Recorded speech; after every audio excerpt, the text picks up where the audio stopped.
નખત્રાણા પ્રાંત કચેરી ખાતે નખત્રાણા પ્રાંત અધિકારી અધ્યક્ષ સ્થાને નખત્રાણા તાલુકા સંકલન બેઠક યોજાઈ, જેમાં વિવિધ પ્રશ્નોની ચર્ચા કરવામાં આવી, જેમાં રાજકીય તેમજ અધિકારી પદ્ધતિ કાર્યો ઉપસ્થિત રહ્યા હતા।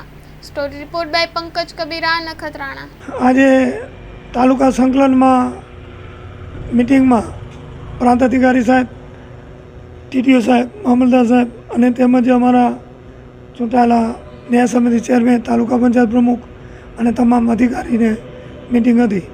તો આનામાં પ્રશ્નોમાં અત્યારે વધારે લાઇટ ના હોય, લાઇટ ફોલ્ટ થાય, ક્યાં થાંભલો પડી ગયો, તો એના માટે ખાસ પીજીવીસીએલવાળાને કીધું દિવસના એ કામ થઈ જવું જોઈએ, ક્યાં જાળી કટિંગ હોય તે હોય તે કામ થવું જોઈએ।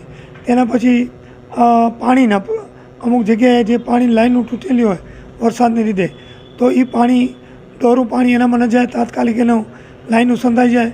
એના સિવાય કાલ જ અમારે ખોંભળી વરસાદના કારણે ગાયું જે તણાણ્યું, તો એનું પંચનામું કરી અને સરકારમાં મોકલે, જે નીતિ નિયમ પ્રમાણે એ પશુપાલકને એનું પૂરેપૂરું એનું વળતર મળવું જોઈએ।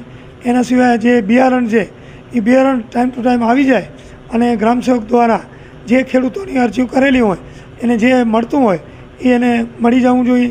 બાકી પીડબ્લ્યુડીના એસ્ટેટના હોય, પંચાયતના હોય કે આ ટોલ ટેક્સ જે રોડ છે તેમાં જે ખાડા પડી ગયા છે, જે જાત્રાળુ આવતા હોય, અજાણ્યા લોકો આવતા હોય, એક્સિડન્ટ ન થાય તેના માટે તાત્કાલિક ખાડા પૂરે, જાળી કટિંગ કરે આ બધી।